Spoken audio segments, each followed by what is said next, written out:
कुठलं आहे रे?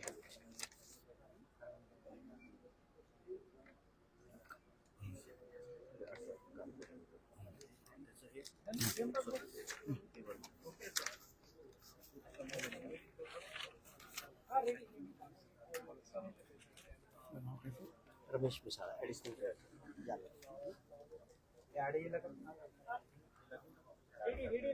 स्टार्ट.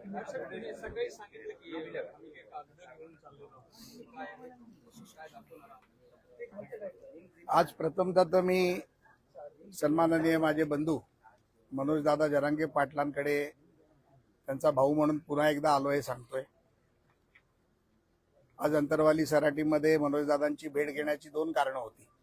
एक, 30 तारखेला दादानी माननीय विखे पाटील साहेब मी स्वतः येऊन त्यांना विनंती केली.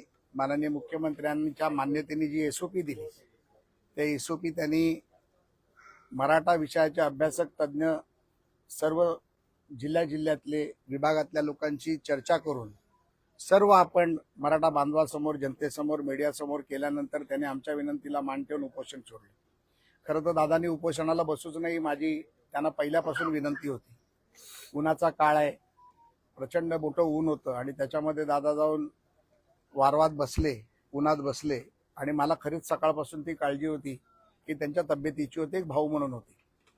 परंतु मी पहिल्यांदा त्यानंतर मीडियासमोर आज पहिल्यांदाच येतोय, कारण हॉस्पिटलमध्ये गेलो तेव्हा त्यांची तब्येत बरी नव्हती, ती पाहण्यासाठी गेलो होतो. तर मी त्यांचा आभार मानायला आलो की आपण ते उपोषण आमच्या शब्दासाठी माझ्या शब्दासाठी मागे घेतलं, त्यासाठी मी तुमचं शतशः आभारी आहे.